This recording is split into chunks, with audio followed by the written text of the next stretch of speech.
Oke bro, kembali lagi di channel Cundip Noom, channel yang isinya campur-campur asal tidak ngawur. Jangan lupa like dan subscribe untuk mengembangkan channel ini. Jangan lupa dipadamkan loncengnya. Assalamualaikum warahmatullahi wabarakatuh. Kembali lagi di channel Cundip Noom. Kali ini gue mau bikin konten pengalaman gue di dunia iwak atau di dunia ikan gitu. Nah, kali ini gue mau berbagi sharing untuk teman-teman juga. Kali ini gue mau bikin konten tentang biovlog. Tukang bakso ke tukang ini ya, bubur. Bunyinya hampir sama karena pakai antingan juga. Kali ini gue mau bikin konten tentang biovlog zero waste. Apa itu zero waste? Jadi zero waste itu hasilnya itu tanpa ada pembuangan. Jadi semuanya itu bisa dipakai. Contoh dari contoh sapi, mulai dari kulitnya, kotorannya, semuanya, tulangnya itu bisa dipakai dengan nol pembuangan. Gitu. Apa sih biovlog zero waste itu? Biovlog zero waste itu, jadi kita yang tahu kita yang tahu itu biovlog udah. Biovlog zero waste itu jadi pembuangan air atau sifon dari ikan kolam itu ditampung kemudian diendapkan. Fungsinya diendapkan itu memakai airnya itu, jadi membuangnya itu nggak sampai 90, di atas 90%. Jadi kadang kita sifon kolam ketika kita buang itu airnya kan keluar sama kotoran tuh banyak, keluar semua karena kotorannya itu melayang di dalam air sehingga sulit untuk dipisahkan. Nah, kemudian sistem biovlog zero waste itu kita menggunakan wadah lain atau tempat lain untuk mengendapkan kotoran itu. Kemudian air yang bersih nanti akan berbeda gitu, bukan berbeda, jadi tidak menyatu antara kotoran dan air bersih. Nanti air bersih itu kita kembalikan lagi ke kolam biovlog. Kotorannya ini kita buat pupuk, dimana pupuk ini untuk pupuk sayur mayur dan lain-lainnya. Jadi sehingga pembuangannya itu tidak sampai habis. Karena kita berpikir begini, kita tujuan biovlog itu untuk mengurangi biaya pengeluaran kita. Tapi kita kadang nggak sadar pada saat sifon, jika kolam itu ukurannya 1 meter lah, 1 meter lingkaran, kita ketika sifon itu air itu bisa nyampe 100 liter lebih, atau taruhlah 50 liter dalam 1 minggu. Karena disifon itu setiap seminggu ataupun 2 minggu, dikali berapa tuh dalam sebulan, udah berapa puluh liter, dikali kolamnya ada berapa, itu bisa nyampe kubikan. Tapi sistem zero waste ini seluruh kolam disifon, dimasukkan dalam satu kolam, kemudian kolam itu kita endapkan kotorannya. Ketika air kita endapkan, nanti kita ambil, nanti perbedaannya itu antara kotorannya kental sekali dengan air yang bersih yang terbawa, yang sebelumnya disifon itu nanti akan berbeda tuh, nanti akan tidak menyatu. Yang air bersih di atas, yang pekat banget itu di bawah. Kemudian yang pekat yang di bawah itu yang kita ambil, kita bersihkan melalui lubang di bawah chamber itu. Kemudian air bersihnya kita kembalikan lagi. Jadi air yang harusnya kita ngisi air gitu, jadi nggak usah. Jadi sifon itu diambil, ditampung, terus dibalikan lagi. Jadi seperti itu. Jadi seperti belang-belang. Kemudian kemana larinya kotoran itu? Kotoran itu kita larikan, kemudian kita kasih tanah, kita masukkan tanah, kemudian tanah itu akan menyerap dari kotoran-kotoran itu untuk menjadi satukan dengan tanah. Kemudian kita olah, jadilah pupuk kompos yang sangat berguna. Dan dari situ kita bisa ngejual lagi. Ngejualnya kemana? Nah, jual ke tempat-tempat pertanian yang ada di pinggir jalan itu. Nah itu kita bisa pakai tanah yang, kalau kita bilang tanah yang jelek atau enggak tanah yang benar-benar nggak ada humusnya atau apa gitu, kita masukkan kompos, pasti nanti suatu saat ya akan, tanah itu akan subur, akan seperti kompos gitu. Nah itu dia, itu jadi akan yang harusnya kita mengeluarkan lebih banyak, ternyata menjadi penghasilan kita lebih banyak, seperti itu. Oke, langsung aja ke lapangan. Bisa kita lihat di lapangan gimana sistemnya itu. Saya membuat simulasi, tujuannya itu simulasi itu jadi saya nggak usah harus jauh-jauh ke lapangan ngecek ini dengan kita bikin simulasi. Kita bikin simulasi dengan kolom-kolom kita gitu, yang bisa bikin kecil untuk saya pelajarin, untuk saya coba, dan kemudian berhasil dan dipakai sampai saat ini. Nah, tujuannya sih seperti itu simulasi. Oke, kita langsung aja, kita langsung ke lapangan. Oke, kita langsung lihat di lapangan seperti apa. Oke bro, ini kita udah diliatin satu wadah di sini, dimana gua air dari sifon bioflok itu gue buang di sini.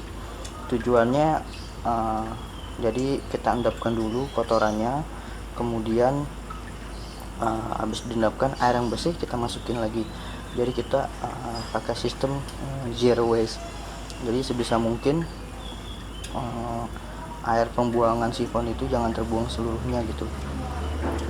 Jadi kalau air terbuang banyak untuk sifon seminggu sekali ataupun 2 minggu sekali, itu kalau misalkan ukuran kolom itu 1 meter gitu, pastikan pembuangannya itu enggak 5 liter atau 10 liter, pasti lebih, bisa nyampe 20 lebih. Dan itu kalau misalkan kita kali berapa hari, berapa kali gitu, nah itu bisa bikin dia ya habis gitu. Jadi uangnya itu ya terbuang untuk bayar air gitu. Coba bayangin 20 liter aja lah minimal, kali dalam sebulan 3-4 kali. Jadi cara ini dipakai misalkan kita punya 10 kolom, satu kolom itu untuk pengendapan kotoran dari sifon itu sendiri. Jadi ada 11. Jadi penggunaannya itu ya kita endapkan, kemudian air bersih kita masukkan kembali. Yang kotornya itu kan pasti udah menjadi gumpalan atau apa gitu, atau udah benar-benar pekat di dalam satu air paling. Nah, nanti bisa dijadikan pupuk, dan airnya itu masuk kembali. Jadi kita nggak usah banyak-banyak ngebuang air terlalu banyak, karena air yang udah kita buang kita jernihkan lagi, kita kembalikan lagi. Nah ini kita lihat, ini lagi proses sifon, kita bersihkan. Jadi mudah-mudahan sebisa mungkin airnya bisa dipakai, karena ini saya pakai berulang kali acara ini. Jadi saya nggak usah perlu air dikitin diisi air baru lagi. Jadi air dikitin, kemudian air yang sifon diendapkan, kemudian dibersihkan. Air yang bersih itu kita masukkan kembali. Jadi seperti itu.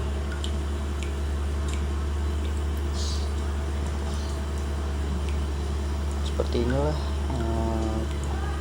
Sebenarnya bukan kolom besarnya ya, jadi ini saya bikin mini kolom karena untuk bukan meneliti, jadi untuk mempraktikkan gimana sih caranya agar bioflok itu benar-benar bisa setidaknya 100% kos itu tertekan,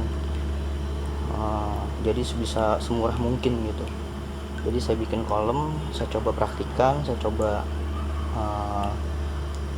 tes, kemudian memang berjalan dengan lancar lah, alhamdulillahnya berjalan dengan lancar. Jadi saya bisa saling sharing gitu. Ini seperti ini. Jadi ini emang kotor, kita masukkan, kemudian kita endapkan, kita bersihkan, udah selesai. Kita masukkan lagi air yang berjernih itu ke bak lagi. Jadi udah muter-muter aja air. Paling pengurangan itu karena paling terpakai sekitar 0, berapa persen, karena kan pasti pembuangan kotoran itu pasti sedikit ada air. Terus yang kedua karena pemuaian dari panas, itu aja.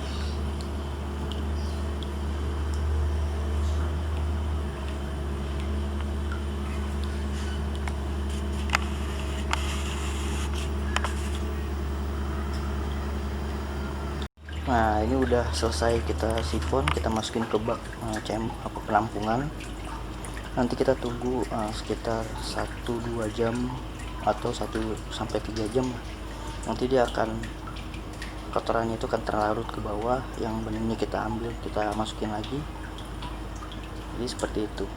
Nanti kita lihat proses ininya gimana, apa namanya, penjernihannya gitu, jernihnya seperti apa gitu. Biasanya kalau udah pakai bioflok itu pasti jernihnya jernih sekali, dan kotoran antara air dan kotoran itu bisa terpisah.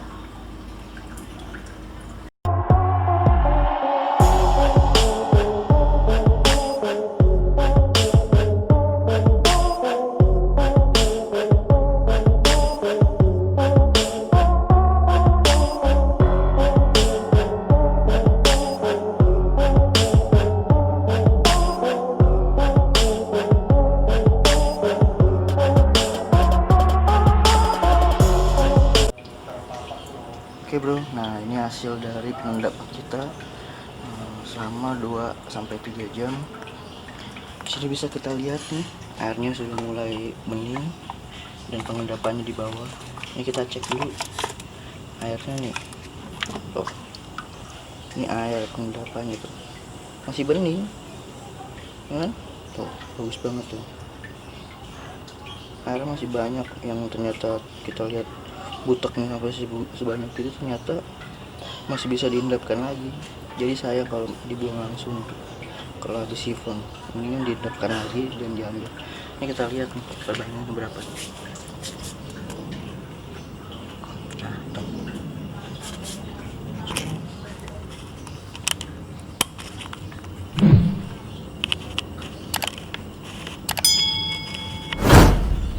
Ini kita lihat nih. Nah, ini dia nih. Nah, ini kotorannya nih, sisanya air. Nah, kalau udah jadi pengendapan gini, terlihat bahwa bioflok itu udah berjalan dengan baik, yang semestinya yang kita harapkan, dengan pakan-pakan yang baik. Sensor orang bertahap. Oke, nah ini dia jadi. Ini batas, ini kotoran, ini air bersih. Udah bisa terlihat kan? Oke, mantap. Nah, ini kita mau langsung masukin lagi ke ini, ke air ikan bioflok. Nah, sistem bioflok zero waste ini kita pakai ini, caranya kita dikitin air, kemudian kotorannya itu kan pengendapan kotoran ini kan masih ada sisa, kita masukin tanah. Nah, itu nanti jadi pupuk seperti itu. Ini sistem zero waste ini sangat menguntungkan karena pertama air yang kita buang di sifon banyak, kemudian kita dikitkan lagi. Nah, itu dikitkan lagi itu sekitar berapa puluh persen itu kita masukkan lagi, dan sisa pembuangannya itu, nah ini kotorannya itu kita jadikan pupuk, jadi nggak ada yang terbuang sia-sia gitu. Jadi enggak, tujuan bioflok itu kan sampai berapa puluh persen itu kan sebisa mungkin bisa dimanfaatkan keuntungannya. Kalau kita buang sifon terlalu banyak air dan kotorannya itu tidak tersaring dengan sempurna, ya sia-sia gitu, jadi sayang gitu. Nah, setara misalnya seminggu kita sifon gitu sekali, mungkin ada berapa puluh liter, dikali berapa kolam itu berapa kubik gitu, ya kan? Sederhananya seperti itu. Nanti kita surutkan, kita tinggal kotoran yang benar-benar kental sekali ininya nih, kotorannya nih, yang air yang bersihnya kita masukkan kembali, yang kotoran kita tekatnya kita isi tanah, kemudian dari tanah itu nanti nyerap. Nah, kemudian terjadilah pemupukan. Nah, itu bisa kita kembalikan lagi untuk pertanahan, untuk pertanian dan lain-lain gitu. Jadi saling menguntungkan dibanding kita buang langsung. Wah, itu udah, dan dari tanah itu bisa kita jual. Nah, seperti itu. Jadi sistem bioflok zero waste itu sangat menguntungkan jika kita mengolahnya dengan benar gitu. Oke, hasil terlihat banget ya pengendapannya itu. Oke, nah, sampai di sini dulu. Gimana bro? Tadi udah lihat yang saya maksud dari bioflok zero waste itu. Apakah Anda tertarik? Kembali lagi di Anda. Anda mau buat seperti apa? Anda ingin seperti apa? Kembali lagi ke Anda maunya seperti apa. Kalau saya jujur aja dalam usaha itu dan sampai kita mengeluarkan uang lebih banyak sebisa mungkin, atau enggak semampu mungkin, itu tidak ada yang terbuang, malah kita menghasilkan dari apa yang terbuang itu, seperti itu. Jadi tadi kita lihat pada saat rata-rata orang sifon itu kan keluar kotoran bersama air, karena dalam bioflok, di dalam kolam bioflok itu tidak bisa diendapkan, karena yang pertama kita menggunakan aerator, otomatis kotoran akan tercampur dengan air, tidak bisa diendapkan. Yang kedua, ikan itu sangat banyak lalu lalang, itu tidak mungkin diendapkan. Salah satu jalan untuk diendapkan yaitu ada beberapa persen mungkin di bawahnya itu udah terendap. Jadi ketika kita buka, dia keluar, nah itu kan bercampur dengan kotoran-kotoran partikel yang lain yang kecil. Nah disitulah terbuangnya berapa persen air. Kita bisa ngeliat sendiri tadi, ketika kita endapkan air itu air itu berapa persen itu bisa sampai 95 itu bisa terpakai. Yang kotor itu cuma 5% dari yang dibuang tadi. Sayang kalau misalkan kita buang semua pada saat kita sifon, dibuang semua plus air ngalir. Kita nggak tahu, padahal kotorannya cuma 5%, sisanya air. Nah itu dia kesalahan kita ketika kita membuat bioflok, ternyata kos kita malah keluar lebih banyak. Kalaupun misalkan kita di pedesaan dengan air yang mengalir, oke, itu wajar. Tapi bagaimana jika dengan orang-orang yang di kota menggunakan air pump, yang tahu sendiri per kubiknya itu berapa, ya kan? Kita main hitung-hitungan aja gitu, dengan air pump berapa, ya kan? Kalau di kampung air masuk dari pegunungan, oke, kita nggak bayar, tinggal kita memaintenance gimana.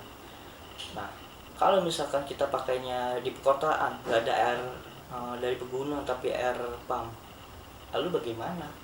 Nah itu jadi PR lagi itu, karena air pump per kubik di perkotaan itu sangat mahal, saya akunya sangat mahal. Makanya itu saya bikin, saya coba bioflok zero waste. Jadi gimana dari hasil sifon kotoran itu yang tercampur dengan air itu diendapkan kembali, kemudian 95%-nya itu bisa dimasukkan lagi. Jadi kita ngebuang cuma 5% dari total yang ada di kolom itu. 5% dari kolom itu paling kan nggak terlalu banyak, tapi kalau 100% dari ini misalkan gitu, waduh banyak sekali. Misalnya 100 liter gitu, kita dibuang 100 liter kali berapa kolom itu udah berapa kubik. Tapi kalau kita 100 liter kita endapkan, kemudian terpakai lagi 95, berarti 5% dari 100 liter sekitar berapa liter ya? 50 ya, tinggal 55 liter, kita pakai 5 liter, cuma 5 liter kita kebuang, ya kan? Yang sisanya masuk lagi gitu. Jadi sistem berulang-ulang terus sampai habis gitu. Oke, sekian dulu dari channel Cundi Pnoem. Semoga ini sistem bioflok zero waste ini bermanfaat buat kalian. Kita saling sharing, kita saling berbagi, kita saling tanya jawab seputar di konten ini. Oke, jangan lupa like and subscribe untuk mengembangkan channel-channel ini. Kita saling berbagi, kita saling bertanya. Saatnya lah kita berpikir gimana caranya untuk usaha itu tanpa mengeluarkan kos yang lebih banyak, tetapi menghasilkan kos dari apa yang kita buang. Oke, seperti itu. Oke, salam dari Cundip Noem. Semoga kalian sehat selalu, dijauhkan dari pandemi corona ini, dan diberikan kesehatan selalu. Oke, salam, bangkit Indonesia.